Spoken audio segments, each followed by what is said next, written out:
I'm going to start with a small group activity. Now this group activity, it's an individual question.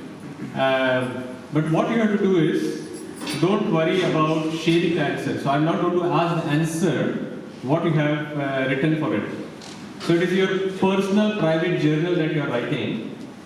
And that's why you can openly write whatever is there in your heart, that is what you can write. You don't even have to share it to your neighbor. You don't have to, I'm not going to ask you, not immediately after that or towards the end or while you're having prasadam. So nothing like that. So it is your own personal answer. So write it openly. And my question to you all is, what are some of the material achievements in your life that you are very proud of? That you feel that you have really done something.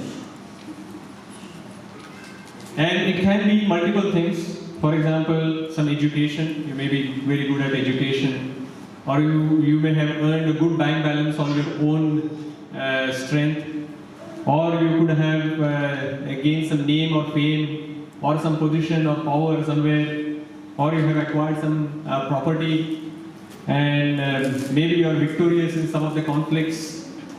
And some of those, you are really thinking that you have achieved quite a good material achievements. And you may have developed some good contacts with some influential people, like some demigods. Maybe the Kali Yuga demigods, which are politicians, actors, actresses, sports people, or someone like that. So think about anything. These are just some few examples that I gave, but there could be any other material achievements when you reflect on your life, like 20, 30, 40, 50 years, whatever you have spent till now, and you feel that yes, I have achieved really something. And you can write it down. It's important to write it down somewhere, even if it is on your mobile phone or your notebook somewhere, because it will be useful for you in the future. Material achievements as well. Material achievements.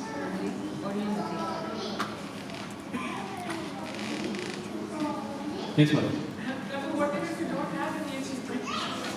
No, you can think about it. At least something will come up, something will pop up. Every day, becoming a mother.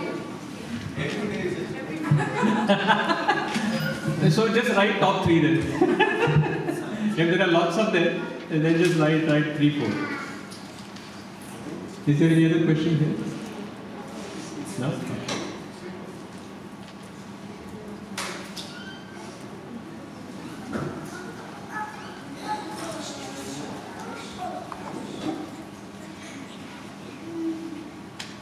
Which Pundrika should we do?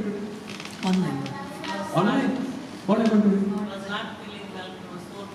Oh, that's why I was thinking why Prabhuji is not here. I thought that he was parking earlier or. Tell him not to shout.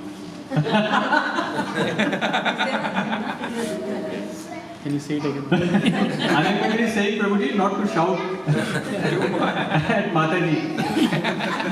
That's why probably the throat is paining. She's just joking. So I'll give you one more minute to reflect on your life.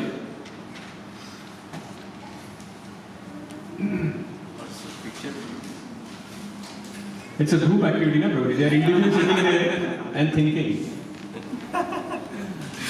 All the birds.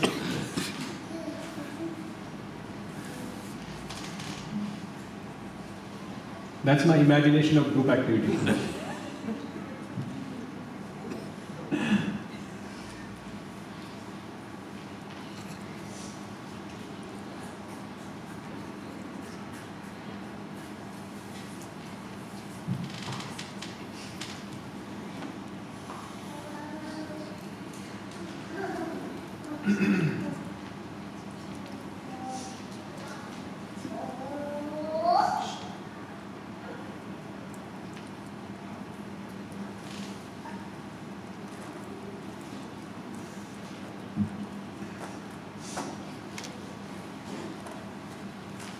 You have written Varshita? Bhuvi? Yes? Who requires some more time? If any one of you requires some extra time? We don't have that many achievements. No, everyone has something. Yeah. Yeah. We have to think about it.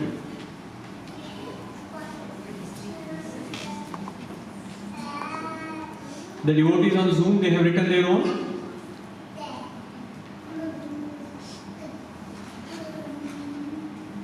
Bharadwaj Prabhu? Yes, Prabhuji. I am seeing. Yes, Pundrikaksh Prabhu said yes. Who else is there? Sannivas Prabhu? Sannivas Prabhuji, Rammohan Prabhuji, and Pundrikaksh Prabhuji, Ratilalan.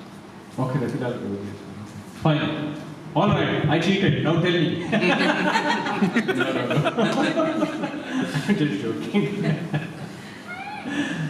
No, some of these achievements now you can look at and reflect on it a little bit more from the perspective now that whatever material things that we are attached to or we are proud of, that is going to actually create some attachment in this material world. And if we want to actually progress on the spiritual life, in our spiritual life, then it is not that we have to give up all the material opulences. It is not required. What we have to give up is the attachment and the pride that we have for those material achievements. And if we voluntarily do not give it up, and if you are really serious in achieving or progressing spiritually, then Krishna will take it away. Krishna will arrange that they will remove that pride somehow or the other on your material things. So this list is very important that you have now prepared, because that list is now an activity list for all of us. That if I am attached to some education or some particular material things, and that we are proud of, thinking that, oh, I have really done it, I am really good at it, somehow or the other, we have to remove that pride from our own heart. We have to somehow or the other remove the attachment that we have, whether it is that is to our education, to our मेरे पास गाड़ी है, बंगला है, whatever that dialogue, whatever that comes in that list. So all of those material attachments that we may have, somehow or the other, we have to voluntarily give it up. It is not that we have to give up those things. There is a difference between giving up the money that we have and giving up the pride and giving up the attachment that we have for the money that we have. And if you do not do it yourself, and there is another if you do not do it yourself and if you want to remain in material world, then that is okay. Then Krishna is not going to interfere. Maya is where Maya will take care and keep you here with that attachment.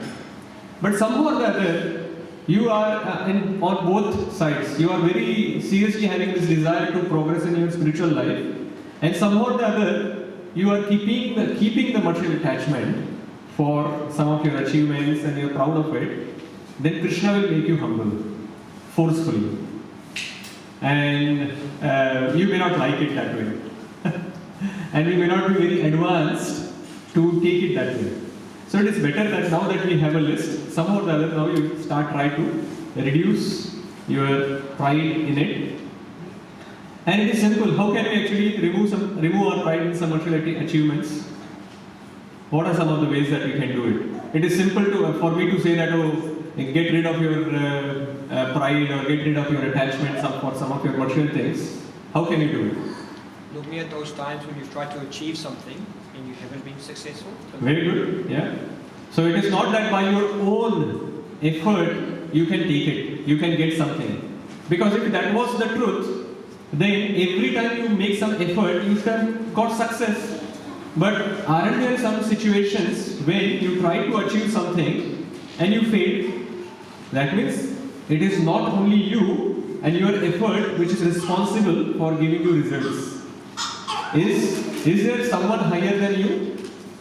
So we can remember that it is not only, okay, I am proud of that I have done something, but actually I was only a small player in that thing. Of course you have to do your endeavors, only then you are going to get something. But there was a bigger player involved who was helping you in your achievements. So that is one of the things. There was some hand here. Mataji, Sudharma Mataji, you raised your hand.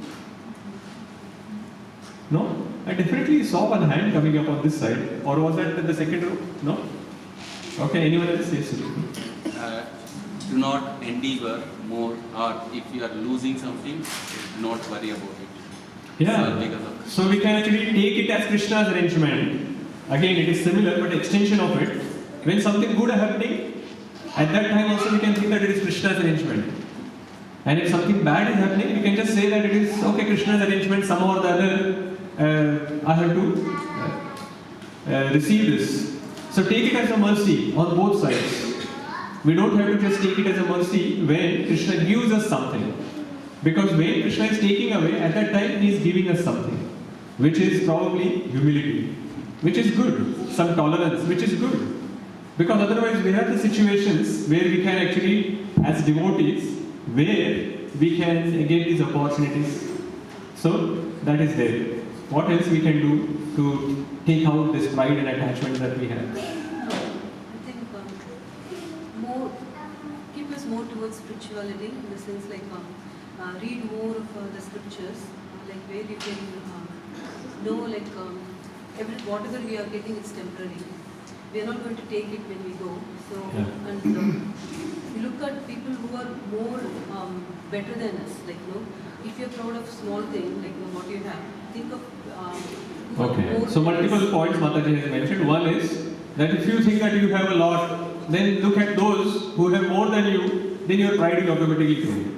Other point Mataji mentioned is very important. Understanding that it is temporary.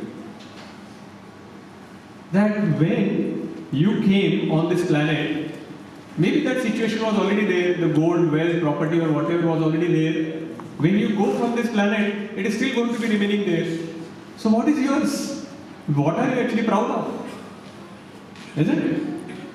So that's not going to remain with you always. So why actually claim proprietorship of anything? Right? Any other things? Any other points? Yes. There's one from Yes. Sanyos Prabhuya Mataji. See through the Shastras and instructions of devotees and Guru Maharaj, then the pride will go. Yeah. So think ourselves as an instrument and look at it from the Guru, Sadhu and Shastra as their mercy. From there, we are getting everything and then our pride will go. There was some other hand, one other hand I saw. Whatever you have, it's all Krishna's property. Just think that you are just a caretaker. You are a caretaker. So many such situations or things that we can actually reflect on. And all this material, like some of the main points which are already covered by you, everything material is temporary. Nothing that you can take with you. At the time of death, you are going to lose everything. So why have some pride and why think that you have achieved something? Then anything that you have received, you can actually think about it that, as Prabhuji was mentioning, that sometimes you are successful, sometimes you are unsuccessful. That means it was not only by your effort you have got, there is higher power like the Supreme Lord which is involved. Then everything is Krishna's property, you are only a caretaker. You are only an instrument, that is the fourth point, and as an instrument, sometimes you get and sometimes you do not get.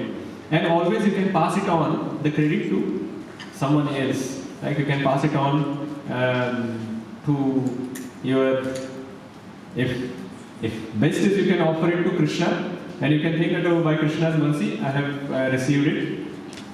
But even in material platform we can offer it to someone else. We can say that oh, it was because of my father I got it, or because of my brother I got it. For example, I always give the credit of my education, whatever has happened, to my father and to my brother as well. So I always think that if they hadn't put the effort and supported me financially, sacrificing their own progress, I wouldn't have come to this stage materially. So I'm grateful to them, right? So that gratitude we can always show, right?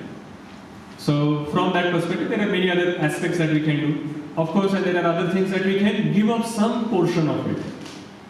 That is a point that probably was not covered, that you can actually give charity.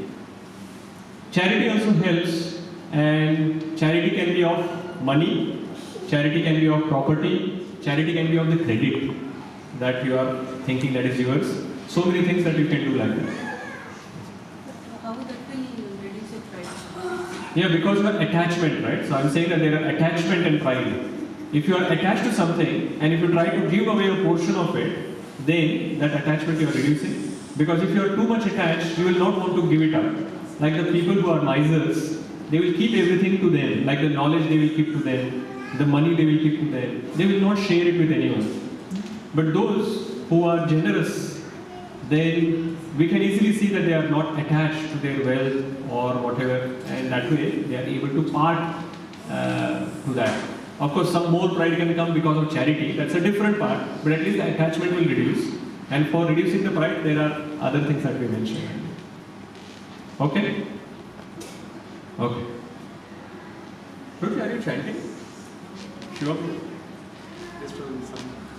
Because if you have two minds and two heads, two brains, only then you can do it. Otherwise, you can either listen to me or you can chant. So one of the two you can stop. Unless you have Brahma's heads. Yeah. Okay. So this is an important point to understand that what kind of pride that is. Yes, Yalini, you are raising your hand. Yes, of course, you can become proud by giving charity, but at least you are ready to give up something that you are attached to. So at least attachment will reduce. It is better to have only pride instead of having attachment and pride. So at least you have worked on your attachment and then you have to work on your pride as well, somehow or other. Okay? So we have been actually talking about these 9 processes of bhakti, Navavida bhakti. And this is the words that we have been reciting. So let's recite that. Shri Prahlad Uvacha Shravanam Kirtanam Vishnu Smaranam Pada Sevanam Archanam Vandanam Dasyam Sakhyam Atma Nivedanam. It is Sakhyam. Sakhyam Atma Nivedanam. Iti Pumsarpita Vishnu. Bhaktischendava Lakshana. Kriyeta Bhagavati Adha. Tanmanyedhitam Uttamam. So this is Srimad Bhagavatam, 7th canto, 5th chapter, verse number 23 and 24. Who can read the translation? Someone from Mataji's side? Yes, ma'am. Prahlad Maharaj said, hearing and chanting about the transcendental holy name, form, qualities, paraphernalia and pastimes of Lord Vishnu, remembering them, serving the lotus feet of the Lord, offering the Lord respectable worship with 16 types of paraphernalia, offering prayers to the Lord, becoming his servant, considering the Lord one's best friend, and surrendering everything unto him in the words, serving him with the body and mind and words. These 9 processes are accepted as pure devotional service. One who has dedicated his life to the service of Krishna through these 9 methods should be understood to be the most learned person, for he has acquired complete knowledge. Welcome Mukesh Prabhuji, welcome to Hari Bol. I got a chance after a long time, Prabhuji. I remember to welcome you. So this 9 processes of devotional service we have been looking at. So which process is remaining now to discuss? Atma Nivedanam, right? So 8 processes we have completed. I hope we could have completed in our life as well, practically. But we have completed discussing those 8 processes. And today we are going to talk about Atma Nivedanam, full self-surrender. Now full self-surrender is a very difficult process. Like Sakhyam and Atma Nivedanam, these two processes are very, very difficult to follow. They are advanced processes. Other processes everyone can do at the sadhana level. So we can do Shravanam, Kirtanam, some Vishnu Smaranam as well can happen little bit when we hear little bit more. Then Archanam, Vandanam, then Dasyam. All of these can be actually done in the process of sadhana bhakti. But Sakhyam and Atma Nivedanam, they are a bit harder. They require much more dedication, much more advancement. But at least we should understand, even at least theoretical level, that what is this level? And at that level, what are some of the characteristics that we can see in the devotees? And then by looking at it, we will know that what is the goalpost, where we have to go. And then we can keep going in that direction and make some progress further and further. And somehow or the other, by Lord Vamandeva's arrangement, the example for self-surrender generally is the most fit example that is given is of Bali Maharaj. And Lord Vamandev appeared in that pastime, and that was just 2 days ago. As per the Tithi, it was on the 8th of September we were celebrating Lord Vamandeva's appearance day. So it is very auspicious, though there are many other examples like Srila Prabhupada, when he was explaining this in the purport of the 7583, he was explaining about Atma Nivedanam. He gives example of Amrish Maharaj, he gives example of Rukmini, and one other example he has given. Cow. No, cow is given, but no, Bali Maharaj is of course that we are going to discuss. But anyway, there are a few other examples which are there. In Chaitanya Charitamrita, of course, we have from Maharaj Pratap Rudra. We have in the recent times, in Chaitanya Mahaprabhu's time, apart from Pratap Rudra Maharaj, there are all the 6 Goswamis. They have given up everything. They are fully surrendering to the Supreme Lord. So there are many other examples, but because Lord Vamandev's appearance was here little while ago, we are still going to discuss the pastime of Lord Vamandev and Bali Maharaj. Does Arjuna count because of what he said in the Bhagavad Gita that I'm now also going to guide me? Yeah, he comes. See, Atma Nivedanam is using, we will see, body, mind and words, and using all of that, serving the Supreme Lord. So, all the pure devotees, even Yashoda Mata, comes into Atma Nivedanam. And all these other pure devotees who have completely dedicated their life, they all come into Atma Nivedanam level. So all of those come there. And when we actually talk about the 5 rasas, they are different from 9 processes of devotional service. So it is not that the Sakhyam here and Atma Nivedanam, that if we actually are talking about Atma Nivedanam, they cannot be in the Vatsalya rasa or Sakhya rasa or Madhurya rasa. It is not like that.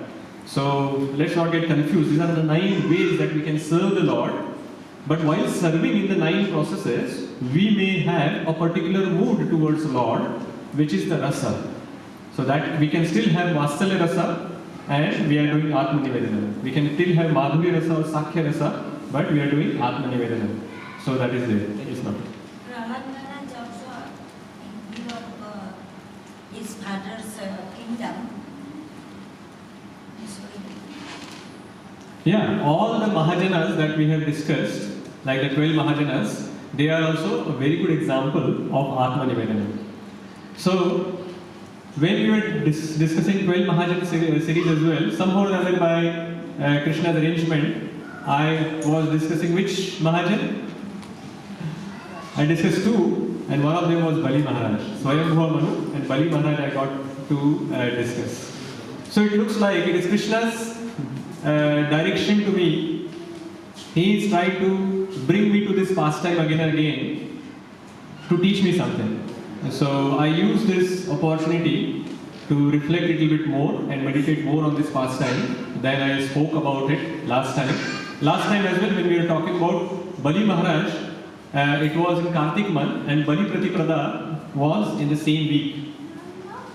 So it was very auspicious time at that time, very auspicious time this time as well. So I'm taking this opportunity for my own benefit to discuss this pastime, and if you get something out of it, it is a bonus. All right.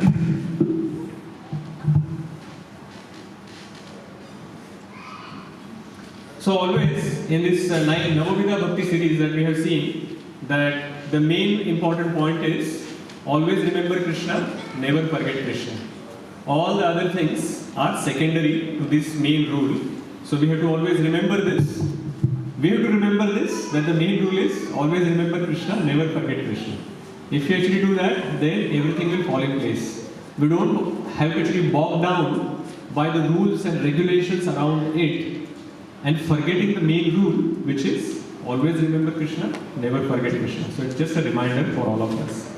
So in the scriptures, this Atma Nivedanam is defined. So let us look at the definition of Atma Nivedanam.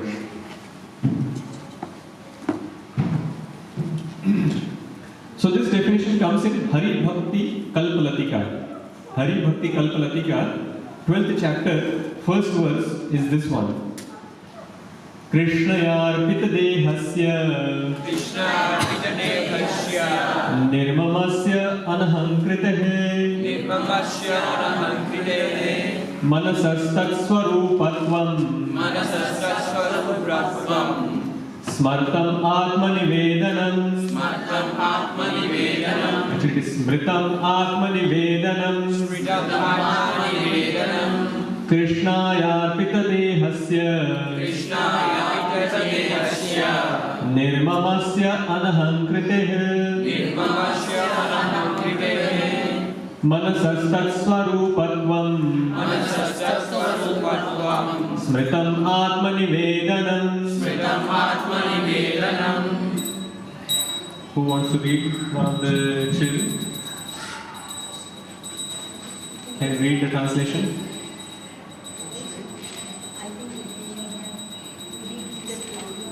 One of the children can read the translation, please. The attainment of the desired goal of the devotees is called Atma Nivedanam. It is achieved when their bodies are fully surrendered to Sri Krishna and they are totally devoid of the mentality of I and mine. So this is the definition. What did you understand? What is Atma Nivedanam?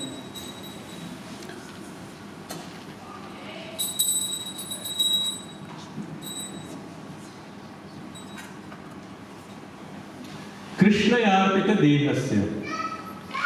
So your body you have to arpita dehasya. Body you have to apply.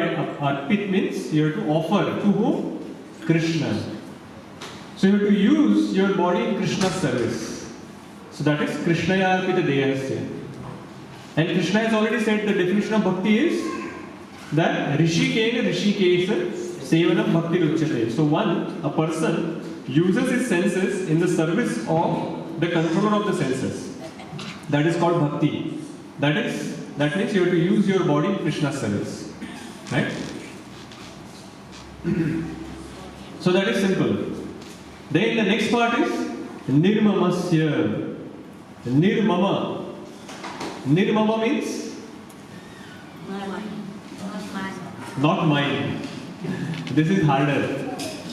Nirmama means this is not mine. So whatever is connected to the body, generally there are two problems with the body.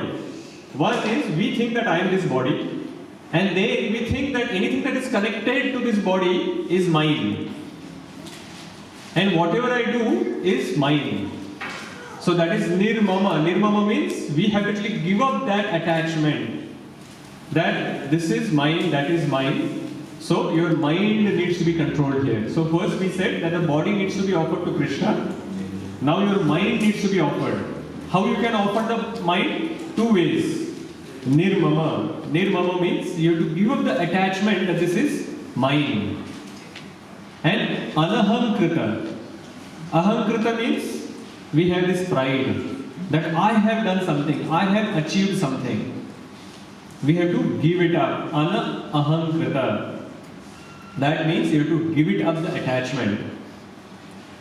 Can we keep the mobile phone away, Varshita? Please? Yeah. And then you can listen and you can hear to me. So, anahankrita means we should not be attached to what we have done, that this I have done. And that way, what will happen is our ahankar is gone. Ahankar, like the pride that we have, that I have done this. There are two problems in the mind that we have. We think that this is mine, and the second thing that we think that I have done it. So in our Karma Yoga definition, the famous verse from second chapter, who remembers? 2.47.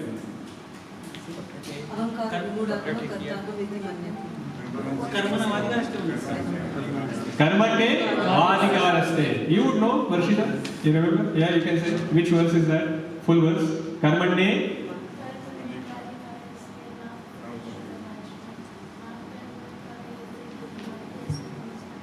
Fantastic. See, look at that. How many of you know this verse by heart? Only one here. Well done, Varshita. 2, 3.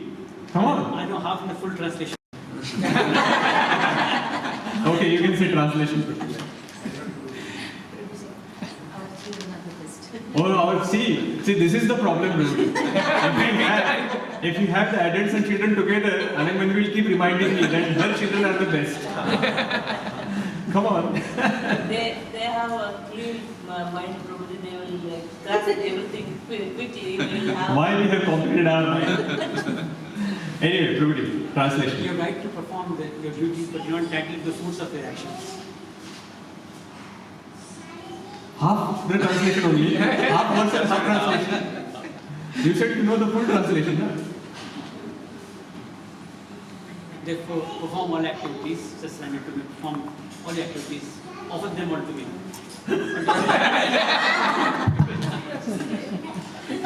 I'm not supposed to. Karmande adhikaraste.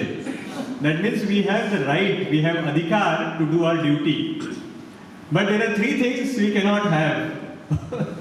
One is ma phaleshu kadachana. We cannot say that this fruit that has come from the activity that I have done is mine. We cannot actually say that I have the right over the fruits of the activities. Ma phaleshu kadachana. Ma karmanya heturgu. The third thing which is mentioned in the third part, you cannot even claim that you are the hetu or because of you this has happened. Whatever activity, you cannot claim even the credit for that activity. And someone will say that if you cannot get the fruit and if you cannot get the credit of the fruit, forget it, I am not doing it. Krishna is saying, no, you cannot even give up your activity. That is the fourth line.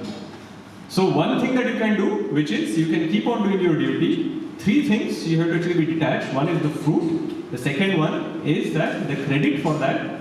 And the third one is inactivity. You cannot just give it up the activity. So that is the Karma Yoga activity. Karma Yoga. So similarly, here in Bhakti Yoga as well, or in Atma Nivedanam, it is mentioned that you have to control the mind from the two aspects. One, you cannot claim or you should not be attached to this. This is mine, that is mine. And the other one is, you cannot be creating this pride that I have done it. This is because of me this has happened. And then manasas tat swarupatvam. When the mind comes to this level or this consciousness, then that is called Atma Nivedanam, Smritam Atma Nivedanam. So basically, when you are offering your body, mind and everything in Krishna's service fully, that full self-surrender is called Atma Nivedanam. Okay? So this is the definition perspective. So let us see, body, mind and words, we have talked about this, that even body surrender is difficult. Surrendering the body is difficult. Now our famous verse from Bhagavad Gita, which is the summary verse. What is the summary verse of Bhagavad Gita? Sarva dharman parityajya kam sharanam vraja aham tvam sarva papebhyo mokshayishyami ma shricha. Their children, her children also know everything. This verse. So there Krishna has asked for surrender, right? So what is that surrender? So in that verse, also in the purport, Srila Prabhupada talks about the definition of the surrender. What is the definition of the surrender generally that we have seen before? The 6 things which are part of the surrender.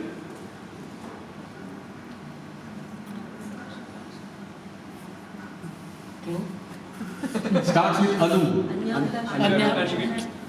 Anu, I said. Anukulena Sangha.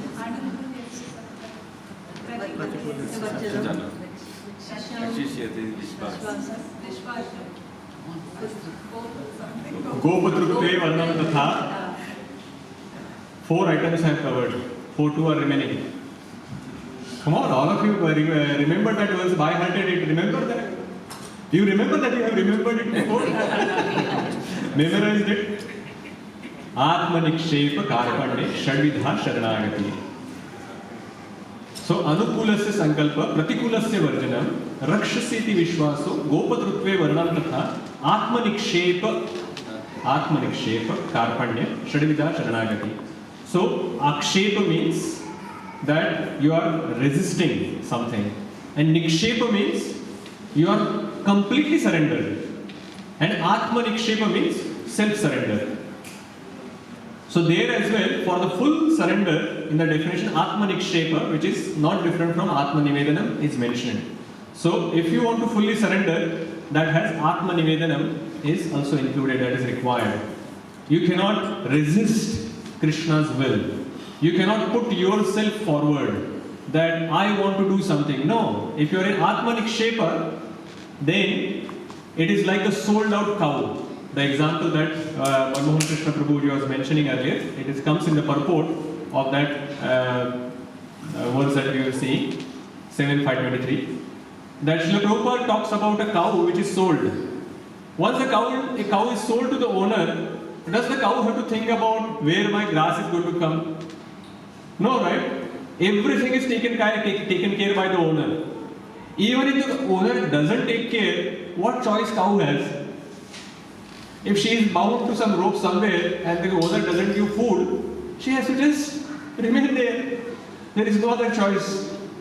Similarly, the devotee who is completely, fully surrendered to Krishna, whatever Krishna gives, he or she will accept. And they will not complain that why Krishna, you haven't made me rich, why you have kept me poor, or why you had kept me poor only, or sorry, why you had given me richness before, but now you have taken it away. No, they will be fully self-surrendered. Whatever situation Krishna keeps them, they will be happy to remain in that situation. So they are completely, from the body, mind and words perspective, they are fully into it. There are 3 stages of surrender which are mentioned in Sattva Tantra. It is written by Narad Muni, but it's a conversation between Lord Shiva and Narada, and Lord Shiva received this knowledge from Lord Krishna before, and then that was passed on, and Narad Muni has then mentioned it here. So this is the dialogue between Lord Shiva and Narad Muni. So 3 stages of surrender which are mentioned here. The lowest level of surrender, or the Kanishtha level, is where we at least have conviction in the scriptures. So we are not having conviction in our own mind. Before we have conviction in scriptures, who do we have conviction in? Me, myself. Me, myself. Everything actually comes from my mind. I am the center of the universe. I know everything. And wherever my mind takes me, I will go there. There was a wonderful lecture I was listening to some time ago. And this devotee was talking about, in general, what kind of surrender the devotee sees in the congregation. And it was quite funny. So he was saying there are some devotees, and he was talking about the situation where there is a relationship between the devotees with their mentors or counselors. So he was saying that there are some devotees who don't even come and ask questions and in their personal situation. Because he said that they know for sure the answer that they are going to get is opposing to what they want to do. So he said that is the lowest level of surrender that they have.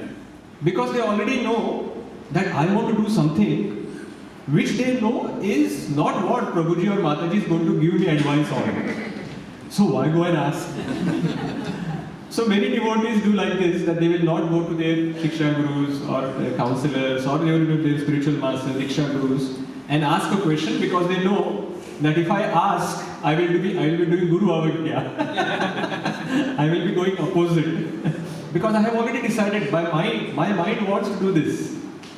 He said that is a Kanishta level. Then he said that there are some devotees, they will come and ask.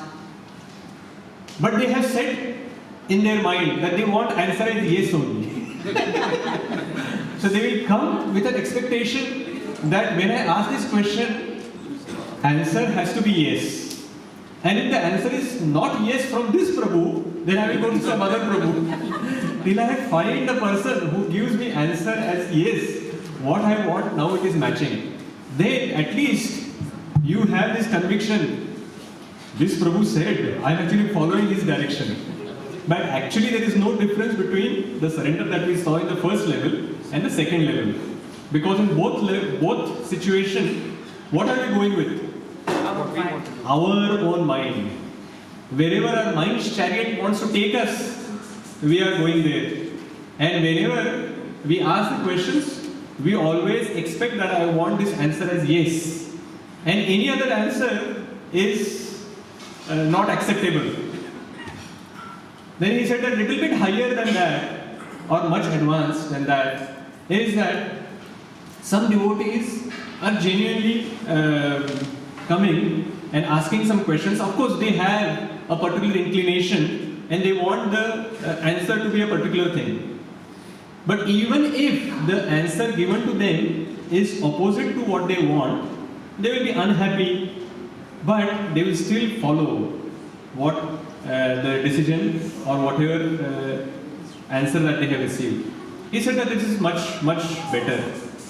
And of course, the highest level, he said that when you are asking question, you are genuinely asking without having any attachment towards a particular answer, and then whatever answer you receive, then you are actually free and you are following that action, that particular direction.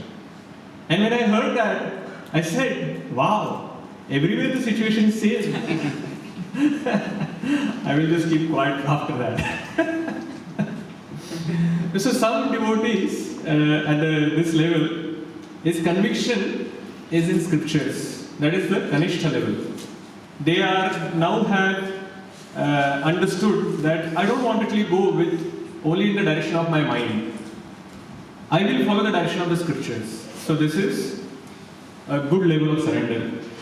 Better than that is when the conviction comes that whatever I have, whatever is mine, I will use it in Krishna's service. Whatever I have, whatever property is there, is all Krishna's. But the higher than that is then you say that Krishna, I am yours. Now you have offered your body, mind, property, everything to Krishna.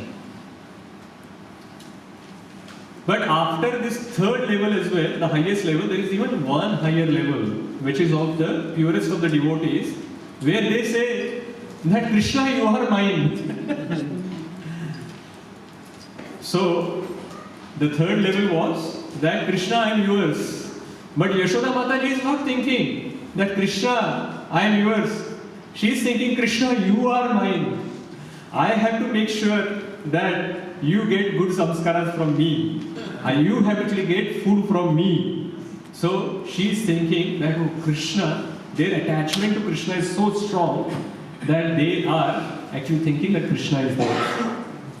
So these are some of the levels of surrender that we see. And as I was discussing, in our day-to-day life as well, we can actually look at our actions whenever we face some difficulty and what path we are taking. And from that we can understand what level of surrender we carry. Because surrender to Krishna starts from surrender to Guru, which can be your counselor, Shiksha Guru, Diksha Guru, whoever. And that is where we have to be first check. What is the level of surrender that we have? Only then we can actually understand and we can progress towards giving full surrender to Krishna. So coming to now how this surrender or Atma Nivedanam we can see in Bali Maharaja's story. We have heard this story multiple times, so I'm going to actually quickly go through it and look at some of the reflections towards the end and some lessons that we can see while going through it. So I'm going to start the story in between, not going into too much detail of what has happened in Bali Maharaja's life.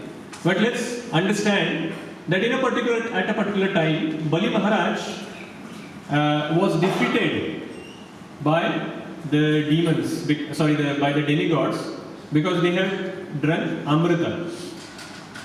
And after that, Bali Maharaj actually dies. Bali Maharaj is dead in the war. And then the demigods were going to kill the entire race of demons. But then Narad Muni, like Brahmaji sends Narad Muni, and Narad Muni stops them, and demigod stops. At that time, the demons actually take Bali Maharaj's body back to Shukracharya.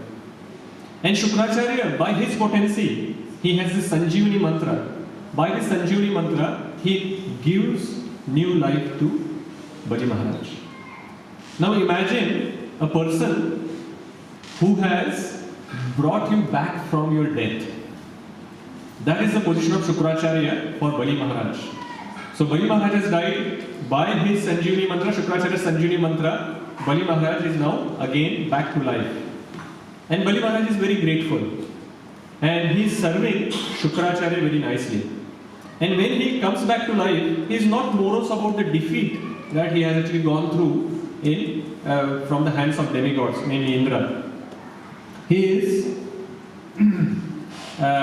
fine. He is just serving Shukracharya. And Shukracharya becomes very pleased with him. And he does Vishwajita Yajna for him. And from that Vishwajita Yajna, there is a wonderful chariot that comes out. And after that, he also gets a wonderful armor and the quiver and lots of weapons that comes out. And then he is again ready for another battle. And here in this picture we can see Shukracharya gives him a conch, a divine conch, and Prahlad Maharaj gives this the garland which never fades. It's a wonderful garland that Prahlad Maharaj gives. And then by taking the blessings of both Shukracharya and Prahlad Maharaj, then Bali Maharaj goes for war with Indra again. And he is very enthusiastic, he is looking very bright and effulgent. And looking at that, Indra, when he sees that, oh, look at that, Bali Maharaj, we have defeated and he was dead. Now he is not only alive, but he is looking so much powerful. How did that happen? So he runs towards his guru, Brihaspati. And he asks Brihaspati, how did this happen? How did Bali Maharaj come again and he is looking so effulgent? Will I be able to defeat him? What should I do? And Brihaspati looks at Bali Maharaj and he says that this is not Shatra Tej. The effulgence that you are seeing is not like the effulgence is not from Kshatriya. It is a Brahma Tej. It is coming from Brahmanas. Because he has served his guru so nicely, this power that you are seeing is coming from Brahmanas. With your Kshatriya power, you will not be able to defeat Bali Maharaj. So basically, Brihaspati is trying to remind him, see, he is so nicely serving his guru. What are you doing? We also have the potency. It is not only Shukracharya. Shukracharya and Brihaspati, they are actually equals from the perspective of the power. Brihaspati is the guru of the demigods. And he is also very potent. But the way Bali Maharaj has served Shukracharya, Indra is not serving Brihaspati like this. So he is trying to remind Indra, Brihaspati is trying to remind Indra, see, if you want to counter Brahma Tej, you will require Brahma Tej. You only have Kshatriya Tej. You should actually serve properly and then you will also get Brahma Tej. But Indra doesn't understand. Indra says, so what should we do? So he says that go and hide now. You will not be able to defeat. In future, when he insults or goes against the direction of his spiritual master, at that time his power will reduce, and then you will be able to defeat him. Till the time you have to hide. So without fighting, Indra runs away, all the demigods runs away, and Bali Maharaj enters and starts ruling heavenly planets.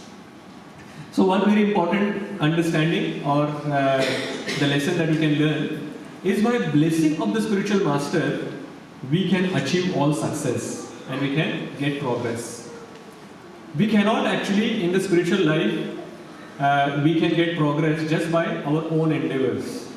We have to serve our the advanced devotees or even senior devotees around us, and then our spiritual master or even any other gurus that which are there. We have to serve them nicely, and when they are pleased, then we can make spiritual progress. And the opposite is also true. By offending them, we will fall down from our path. So very important thing that we can understand from this, that we have to actually serve our spiritual master nicely. Then Bali Maharaj becomes the king of all the three worlds. So already he is ruling the lower planetary systems. Then he has captured the earth, and now demigods have also run away. So he is now ruling the upper planetary systems as well. And the devatas are hiding. They are without shelter. They are like beggars. They are going around. Why Indra have so many eyes on his body? That's a different story. He had done some sinful activity, and he got that as a curse. Actually, they were not eyes. Anyway, I'll mention that faster in some other way, some other time. Today is not the right time to talk about it with all the children around. So, Indra has run away, and all the other devatas are also run away without shelter. They are there. And of course, the mother's heart is so soft. Aditi was not very happy that all my sons are having no opulence. They are running around like beggars. They don't have any home. How can that be okay? So Aditi goes to her husband Kashyapa Muni and asks, what is the solution? How can I get my children's opulence back? And Kashyapa Muni is thinking, oh Krishna, look at this. Even if she wants to actually do something, she is asking for some material opulence. She is not asking how the spiritually they can advance or how I can advance spiritually. She is asking me and mine, because they are my children. Devatas, like the demigods, are my children, but the Rakshasas or demons are not my children. They have won, my children are lost, my children should get back their opulence.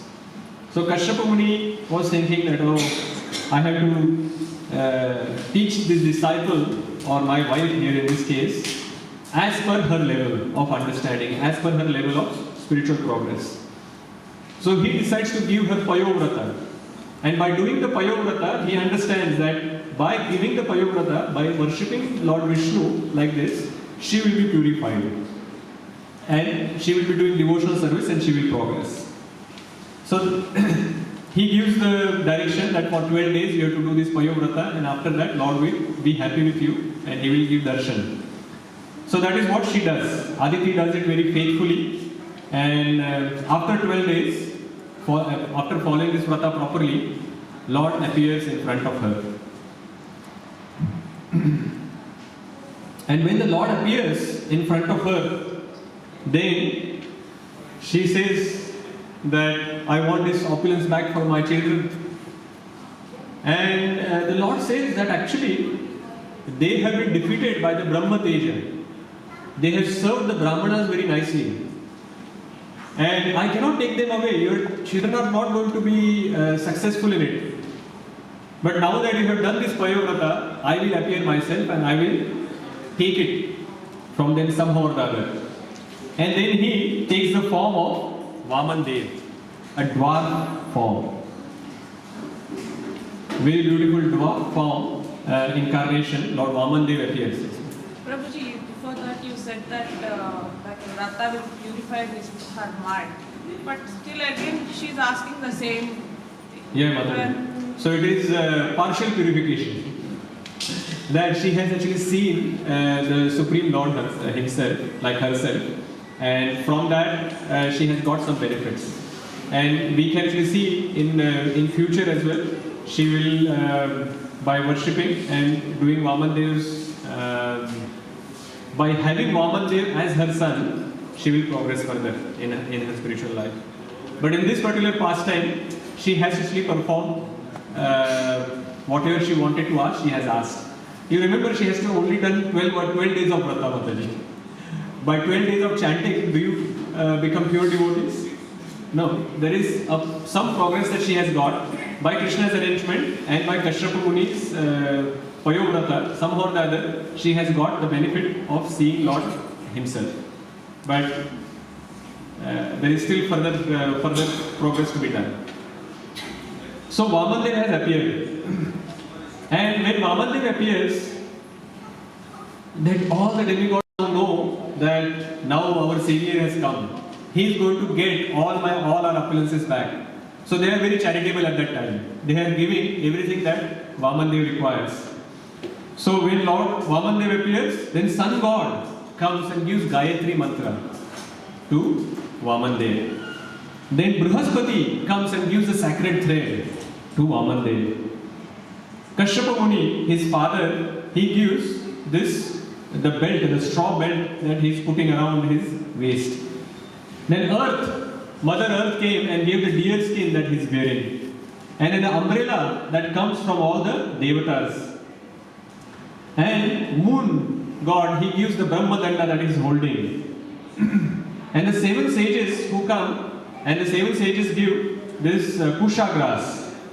And Mother Aditi, who you can see there, she gives the kaupin cloth for Vamandev. And Mother Saraswati gives the mala that he is wearing around his neck. And Kuvera, he gives the begging pot that he is holding. And then Mother Bhagavati, Lord Shiva's wife, she gives the first dakshina into that begging pot. And then Vamandev says that now I am ready, I am going to go. And he goes to Narmada river. That is on the banks of Narmada river. Bali Maharaj is doing, with Shukracharya's help, 100th horse sacrifice, Ashwamedha Yajna. Now why he has to do? He is already the king. But he knows that sooner or later, this will be snatched away from me. So he wants stability. And he knows that if I do 100 Ashwamedha Yajna, then the benefit of that is that I will become the king of the heavenly planets. Then no one will be able to take that away from me. Understanding that, he is saying that okay, I have got it now, but I will do this 100 sacrifices as well, so that I can keep it. And Shukracharya is very intelligent, and he has given this advice to him. 99 sacrifices have already been done, and that is why Indra is now, 100 is also going to happen. Bali Maharaj is a devotee of the Lord, right? Yes. Why he is going for his opulence and all, like he wants heaven and all? I know he is the king of the demons, and there is a fight, so he has to be the head of them, lead them and defeat them. But he should be happy with what he has got. Why he is actually endeavoring for more? Yeah, that's a good question. See, everyone, Kshatriyas, they have their kartavya or their duty. For example, with the same logic we can say that why Prahlad Maharaj is guiding Bali Maharaj. Prahlad Maharaj is the grandfather. Why he is guiding? No, he has to actually make sure that he is the king of the demons. Prahlad Maharaj was the king. Now he has passed it on to his grandson, which is Bali Maharaj. And Bali Maharaj is the king. And as a Kshatriya, they have to actually make sure that their kingdom is expanded and protected. And that is what Bali Maharaj is doing. But he is detached as well from the perspective when, as we were discussing before, when we started the pastime, even when he was defeated, he was not too much into anxiety that, oh, I got defeated. He just, okay, I'm going to do my duty, and when I'm actually going to war, either I'm going to win or I'm going to lose. And his spiritual master has given him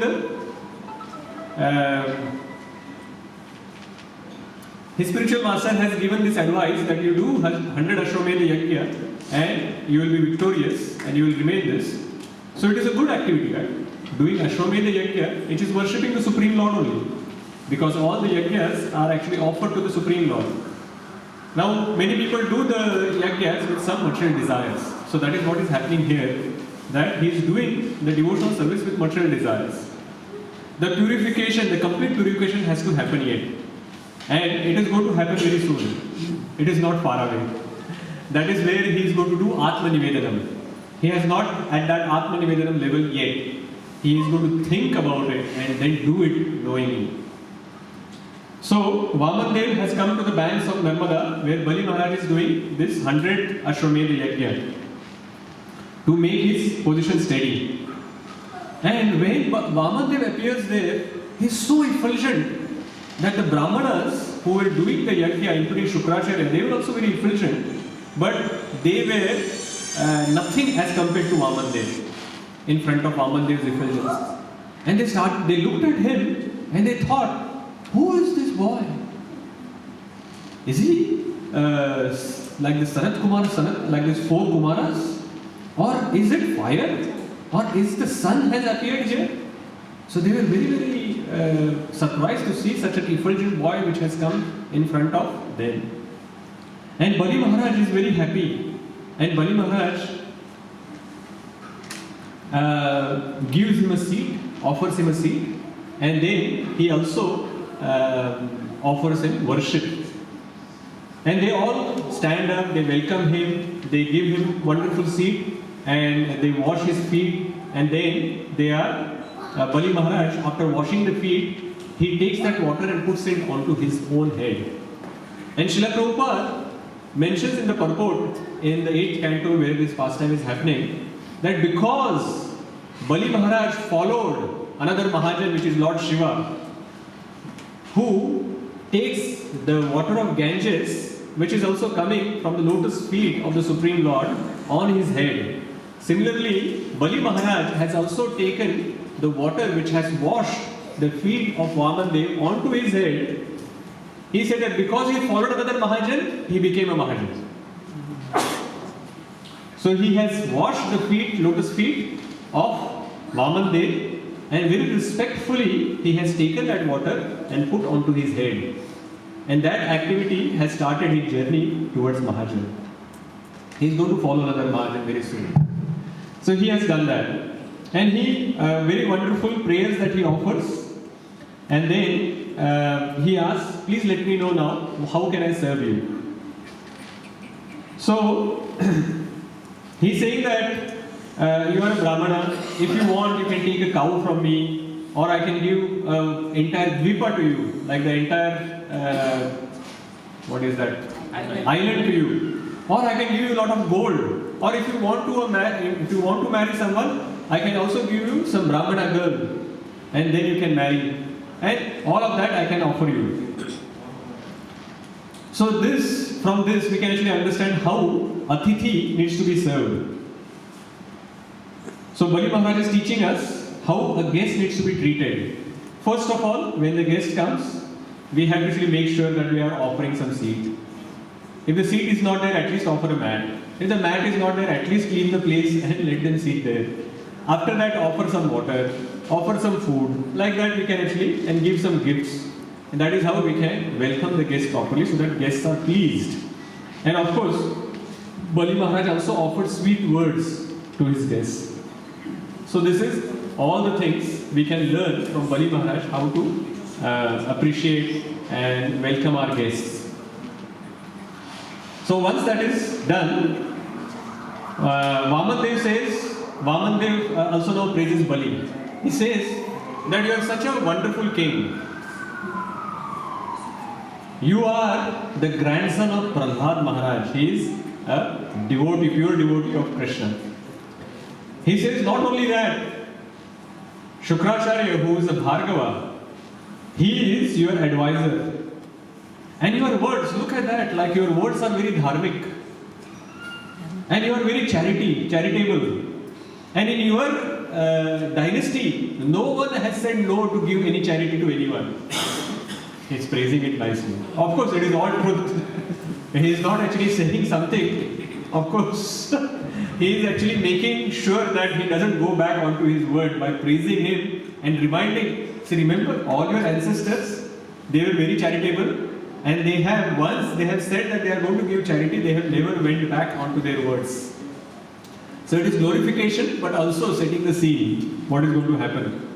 So then he says that you have asked me to ask for anything, but I just want 3 steps of land. And Bali Maharaj laughs. He says that you are very effulgent, but you are not very intelligent. He says that I am the king of the 3 worlds. I can give you so much. And what are you asking? You are asking for only 3 steps of land. You are still a child. You are not understanding what you should be asking me. Please ask more. But Vamandev says, he gives the importance of satisfaction. He says that if I cannot be satisfied by 3 steps of land, then I will not be even satisfied by 3 worlds. So he is giving a taunt to Bali Maharaj. He is saying that look at you. You are so dissatisfied. You have 3 worlds. You are the king of the 3 worlds. You are still not satisfied. You want more. But I am satisfied. I am a Brahmana. With just 3 steps of land, I am going to be satisfied. And he is explaining that the satisfaction is key.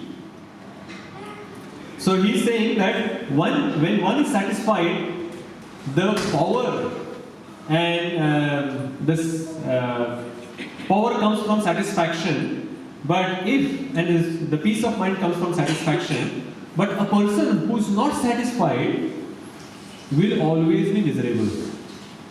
Will always be miserable. You just think about the situations where we were not satisfied with whatever we received. Even if we received a lot, we will be miserable if we are not satisfied. And even if you receive little, if you are satisfied, you will be happy. So, Vamandev is trying to explain that those who have uncontrolled senses, they are never satisfied. And those who have controlled their senses, they will be satisfied with whatever they get. And that is the key to happiness. Satisfaction is required. So, he insists that I will only take 3 steps. So, Bali Maharaj says that, okay, I have actually already told you, but you are still wanting 3 steps. Okay, that is fine, I will give you 3 steps. But then, Shukracharya objects. He has already now promised, okay, if you want 3 steps, I will give you 3 steps. But Shukracharya objects. He says that you don't know who this person is. He is going to cheat you. He is actually Lord Vishnu himself. He has come into a dwarf form because Shukracharya is very advanced Brahmana. He can see the past, present and future. So by looking at the future, he says that soon he is going to expand. And in 2 steps, he is going to take everything that you have. And you will not be able to offer the third step. And because you would be actually not be fulfilling your promise, you will be going to hell. Because you have given your word and you have gone back on your word. You could not fulfill the charity that you have promised to give. And then that is not good, that is sinful, and you will be sent to hellish life. So, this is the point where he thinks about it. The Srimad Bhagavatam says that Bali Maharaj actually takes time to think. What are his choices now? The one choice is that he listens to his Guru and goes back onto his word that he has already given, not give charity. Which is not what he wants to do. All his ancestors have never done that. They were charitable, they were dharmic, at least some of them, Prahlad Maharaj. So, and whenever they have given some word, they have always fulfilled it. And especially charity, they have always given. Or, he goes against the words of his Guru. That means Guru Avatya. He gives the charity to this Brahmana, but he does Guru Avadhya. So what should he do? So both options are bad for him. Now this is a very difficult dilemma. Now there are some dilemmas which are simple, where we have two choices. One choice is good, one choice is bad. Then it is just a conscious that you have to understand which choice to take and take the decision. But in some situations where the choices are not as simple as that, where here you can see from Bali Maharaja's situation, that he doesn't, he has two difficult choices, and that is why he thinks for a little while. And then he gives various reasons to Shukracharya, to his Guru, why he is going to go against the direction that his spiritual master is given. Now you remember, Shukracharya is the person who has brought him back from his death. Now going against that person's order is very hard. It is not simple. It is a situation where you are going against someone who has brought you from death. Otherwise, this situation wouldn't even have arisen. So he should have just blindly followed his Guru, right? But he analyzes the situation and gives various reasons why he doesn't have to follow the Guru's order, and he can actually go against the order. So there are many reasons, but because of the lack of time, I will just mention one or two and then we will go ahead. He says that Mother Earth can bear everything, but Mother Earth cannot bear the burden of an untruthful person. He says that my grandfather Prahlad, I am actually a grandson of Prahlad, and if I actually don't do this charity that I have promised, I will actually tarnish his name as well. And I cannot become an ordinary cheater by being grandson of Prahlad. And he mentioned that I do not fear going to hell. I do not fear being poverty stricken, because everything will be taken by Vamandev, as Shukracharya has said.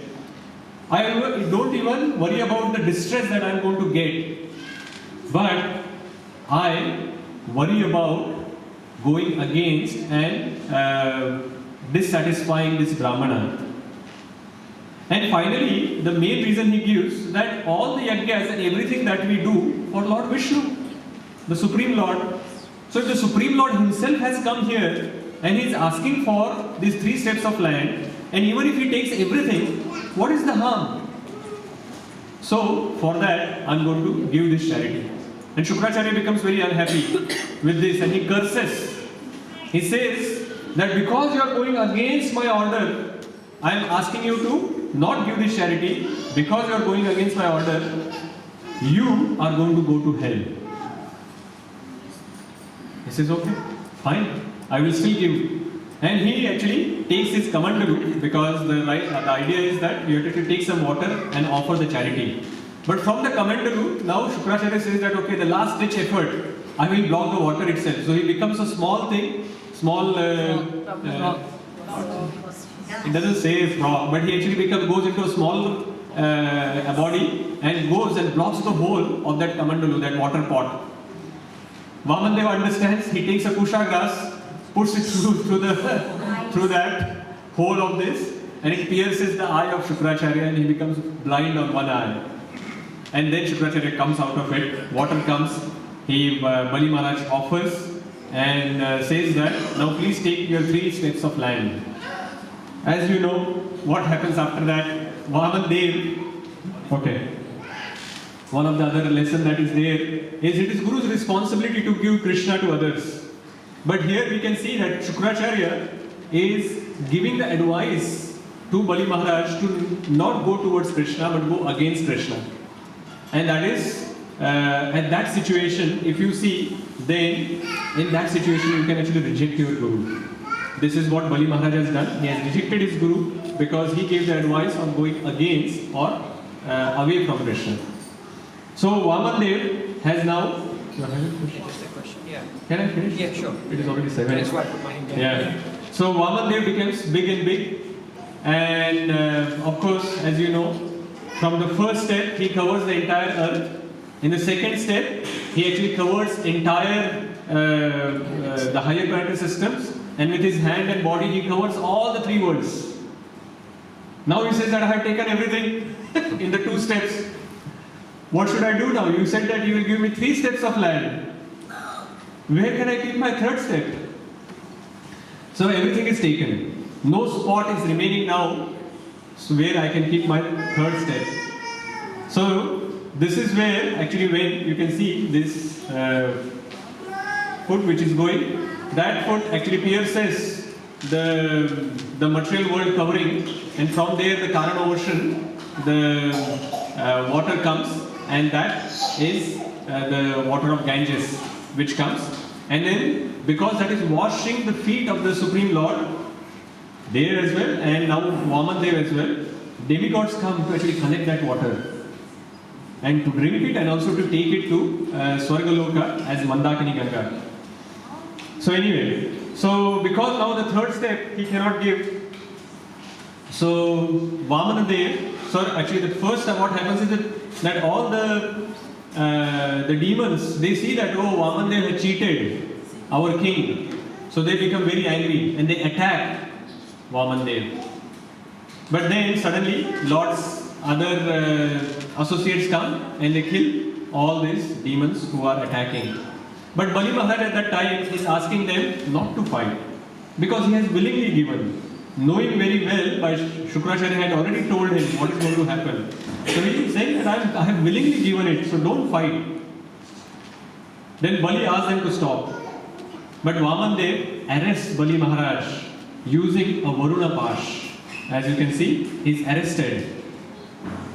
And he asked Bali, I have taken everything that you had in 2 steps. Now you tell me, where should I put my 3rd step? Otherwise you will have to go to hell. As your spiritual master has said, he has already cursed you, and you are going against your promise that you are going to hell. You are very falsely proud. You are saying that, oh, you are the king of the 3 worlds, and I am less intelligent, and I should take more than the 3 steps that I have been asking for. Now tell me, where should I put my 3rd step? So you can see this situation, very interesting situation, that Bali Maharaj, being a nice guy, right? We actually think from the nice perspective, that he went even against his spiritual master to give something to the Supreme Lord Vamandev. Now Vamandev shouldn't be doing this, isn't it? He has taken up everything. Not only that, he is humiliating him. He has put him into Varun Pash and he has arrested him. And now in front of everything he is saying that you are now better that you should go to hell now, because you are not able to give me what you have promised. So Bali Maharaj gave up everything that he had. He went even against his spiritual master to fulfill his promise, to become truthful. But Vamandev is bringing him into a situation that he can't still be truthful, even after giving everything. Do you think it is fair from Vamandev's perspective? Is it fair to treat Bali Maharaj like this? I always had this problem in this situation and Prithu Maharaj's situation. I always had this pain in my heart whenever I actually go through this pastime, and even Prithu Maharaj's pastime. That in both pastimes, I always had this so much pain in my heart when I come to this stage where everything is taken away, he is so much humiliated, and even on top of that, he is going to be now going to hell. What do you think? It's an example for us, lesson for What kind of example, Mataji? Who will follow the Supreme Lord then? No one can be like him, but to what extent he can offer himself, which nobody can. Yeah, you are trying to say something. Yeah, I mean, Krishna. Yeah, I mean, he knows. Lord knows. There is still something remaining. He wants to get the best, complete out of him. So he is continuing. Maybe Krishna want to remove that curse that given by Gurudev. For that he made little bit Drama. Yeah, definitely. Anyone else? Yes, please. I relate to what you're saying. If placed as such Bali Maharaj's position, and given that Krishna is merciful, it appears a very, very difficult situation. On the other side, it might be devotee is always satisfied. Krishna wanted to glorify his devotee, and therefore Krishna arranged for this to happen, to bring out that. Aham is the last thing to go, so that's what Krishna is trying to take. Yeah. In a very hard way. That is why I was mentioning earlier that whatever we are proud of, any material things that we are proud of, it is better that we actually voluntarily ourselves give it up. When Krishna tries to take it and he makes us humble, he can make us humble thoroughly, really thoroughly. But actually, this is the meditation that I have done today. Such a wonderful thing that we can learn from this. From when we have this material way or material vision to look at this pastime, we see that there are a lot of problems in this. Only when we actually look at it from the spiritual perspective, then we understand. And let us look at that. So, of course, when Bali Maharaj surrenders his life, this is Atma Nivedanam. He has given up everything. Now he is saying that you can keep the third step onto my head. Place your lotus step on my head. And he is saying, just like parents, they chastise their children. I am taking your punishment as very exalted for my own welfare. Isn't that amazing? Even going through so much, after that Bali Maharaj is trying to tell us, and he is actually saying that this is like a parent giving punishment to the child, and I am happy with it. This is an example. So, he has offered body, mind and word, but not reluctantly. He is not offering it reluctantly. He is happy to give it. And that is Nirmama Anahankrita. His mind is not in pain. Like my mind goes through when I go through this pastime, his mind is not going through the pain. He is Nirmama Anahankrita. He is actually going through that. What does she want? He's saying Vamana. Oh, Vamana. See, she also knows. Vamana.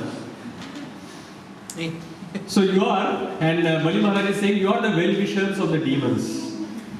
So whatever you are doing is for our own benefit. So please place your foot on the third step on my head. And this is full self-surrender. Atma Nivedana of Bali Maharaj, where he has offered everything. So Prahlad Maharaj, at that time, Prahlad Maharaj comes and offers. Now Bali Maharaj has offered his head, and Vaman has put his third step on his head. And then Prahlad Maharaj comes and offers prayer. Brahmaji comes and he says that, oh Lord, this is unfair. How can you do like this? This is really unfair. You have said that Patram Pushpam Phalam Toyam, right? Even if you give Patram Pushpam Phalam Toyam, you become satisfied. Here he has given the 3 words. You should be so much more satisfied.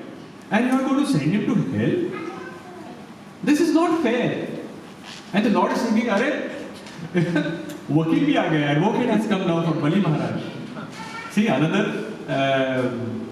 Mahajan has come to support Bali Maharaj, who is a Mahajan, who is following in the footsteps of Prahlad Maharaj and doing it. So I was saying that he is following the footsteps of 2 Mahajans.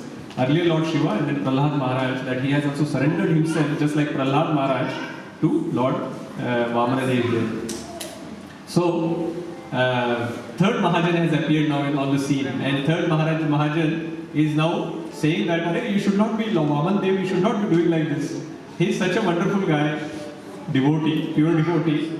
He is offering you everything, and you have said, you have promised that whatever little, if someone offers, you will take it, and they will be liberated. And now what are you doing? Then Lord glorifies Bali Maharaj. Lord says that Bali Maharaj is wonderful. Why? He hasn't deviated despite he went through so many difficulties.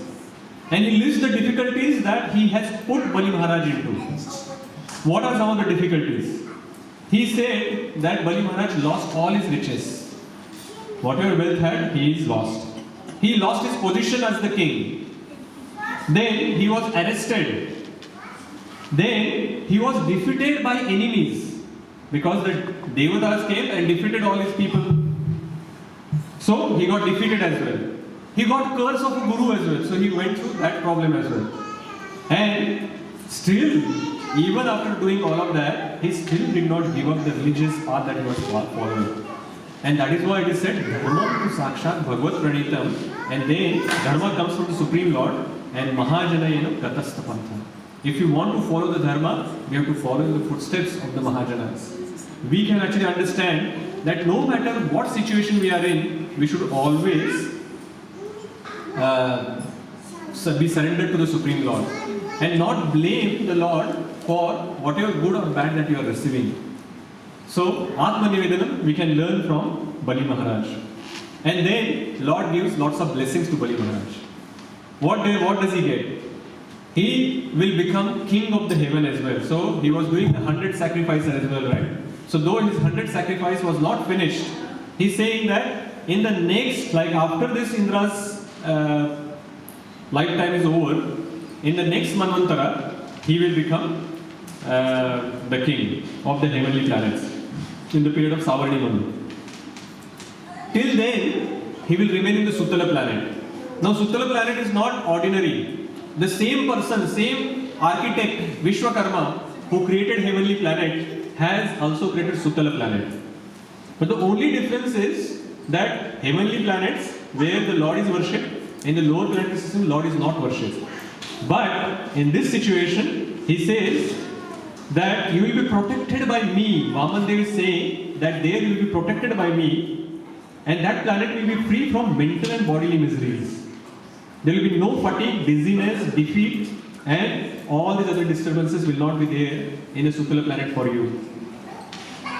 And you can live there peacefully, surrounded by your friends and relatives, and all good fortune unto you. But that is not enough. He is saying that no one can conquer you. Not even demons, they cannot conquer you. If anyone goes against you, my Sudarshan Chakra will kill them. Who else got the benefit of Sudarshan Chakra? Only Amrish Maharaj. Amrish Maharaj was protected. Now Bali Maharaj is protected by the Sudarshan Chakra as well. He is saying that my Sudarshan Chakra is going to protect you. And that was not enough. Vaman Dev is saying, I shall be there with you always on the Suttala planet. Isn't that amazing? Vaman Dev is now protecting Suttala planet to make sure that no one defeats or comes and conquers him. So he's like a doorkeeper of the Suttala planet, where his Sudarshan Chakra is there and he is also there. So wherever he wants, he can see Vaman Dev, he can worship Vaman Dev. And because of my prowess, you will not be affected by association of demons. This is even better. That you have now become a Mahajana, you are in the level of Atma Nivedanam. But it is not that you go back into your demon association and you will become demon again. No, I will protect your consciousness. And when we actually look at this, we can see that it was not actually Vaman Dev who conquered Bali Maharaj and he tied him by that Varuna Pash. Actually, it was Bali Maharaj who has conquered Vaman Dev. And it is his love by which he has tied up Vaman Dev and he took Vaman Dev to the lower planetary system, and wherever the Lord, that is Vaikuntha. So Suttala planet is a Vaikuntha. Vaman Dev is always present. It is always protected. There is no kuntha. There is no anxiety. Because what anxiety you can have? Lord has said that your consciousness is protected. Everything else is protected. And then further, I was thinking, and this was the meditation that I was mentioning. Now you can answer some questions that I have based on this pastime. Because when we actually look at it from the material perspective, we are pained and we think that it was unfair for Bali Maharaj, right? So I have many questions for you. Quickly you can answer. Very simple questions. Out of Indra and Bali Maharaj, who became Mahajan? Bali Maharaj, right? One tick. Second question. Who's glorified, Indra or Bali in this pastime? Is anyone glorifying Indra in this situation? No. Even more than Vamandev, people glorify Bali Maharaj. Third question that I have. Whose head got touched by the lotus feet of Vamandev? It was Indra's or Bali Maharaj's? Now, we take so much effort that, I want this dust from the lotus feet, or I want to touch the feet of the Supreme Lord. Here, Vamandev has put the feet directly on top of the head of the Bali Maharaj. How can Bali Maharaj not be fortunate to get this? Fourth question. Whose anarthas got crushed? Was it Indra's or Bali Maharaj's? Who got purified out of this pastime? Bali Maharaj, isn't it? So all the anarthas, Indra is still continuing with all these material desires in his heart. He has got, who, okay, the next question is, who only got the material opulence? Indra. Indra is the person who got only material opulence. He got his heavenly kingdom back. But who got not only material opulence, because he got the Sutal planet, and Swargalok as well in the next life. So this life, next life, everything is this. And then he got the association of Vamandev, and who's protected by Chakra. Who got? Bali Maharaj. So who got the constant association of Vamandev? Bali Maharaj. So for Indra, if he wants to see Lord, he has to go to Lord Brahma. Brahma has to actually go to the ocean, this Kshira Sagar, and at that he has to pray. Brahma has to pray, and then he will hear some sound, instruction. So Brahmaji also cannot see the Lord directly. But here Bali Maharaj can constantly see Vamandev with him. So who's more fortunate? Bali Maharaj. And then who got full protection from Lord? For his consciousness as well as for his body. That was Bali Maharaj. And now we can understand that it was, though from material perspective when we think that Bali Maharaj went through lots of problems and that is why it was unfair.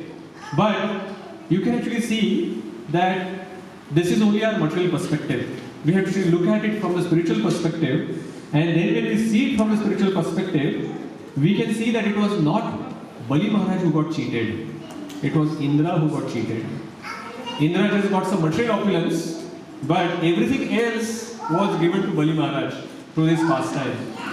So maybe a little bit difficulty Bali Maharaj has gone through, but it was worth it. It was worth it. So that is why Atma Nivedanam is such a powerful process that if you are ready to give up everything for the Lord, Lord is also ready to give you everything. So Atma Nivedanam is actually two ways. This is very also another important point. Atma Nivedanam is not only the devotee is giving his everything to the Lord.